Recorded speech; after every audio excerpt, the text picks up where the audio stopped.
Nichukue nafasi hii kuwashukuru walimu ambao kwa kweli wana jukumu kubwa sana kwenye kuhakikisha watoto wetu wanapata taaluma, lakini pia wanapata malezi, kwa sababu ni ukweli usiopingika kwamba asilimia karibu ya 80 watoto wetu wanalelewa na walimu kuliko sisi wazazi.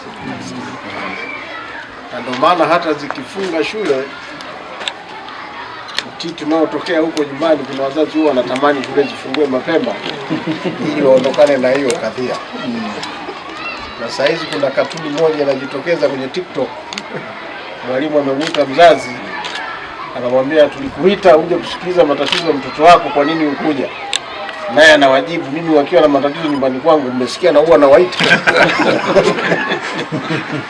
Sasa ni kama kichekesho, lakini ukweli ni kwamba wenzetu wao wana jukumu kubwa la kulea watoto wetu, na mimi naomba niwatie moyo kwamba muendelee kutusaidia katika eneo hilo.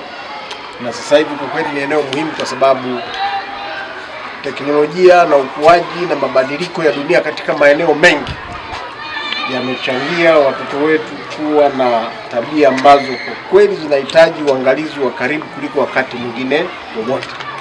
Kwa hiyo tunawategemea sana nyinyi, na tunaamini watoto wetu wapo kwenye mikono salama. Kwa hiyo tunawatia moyo, muendelee kuwatumikia. Na mwisho nishukuru kwa zawadi hii ambayo kwa kweli hata kwenye Biblia nadhani kitu kizuri kuliko yote huwa ni asali na nini? Maziwa. Sisi tunashukuru kwa maziwa haya.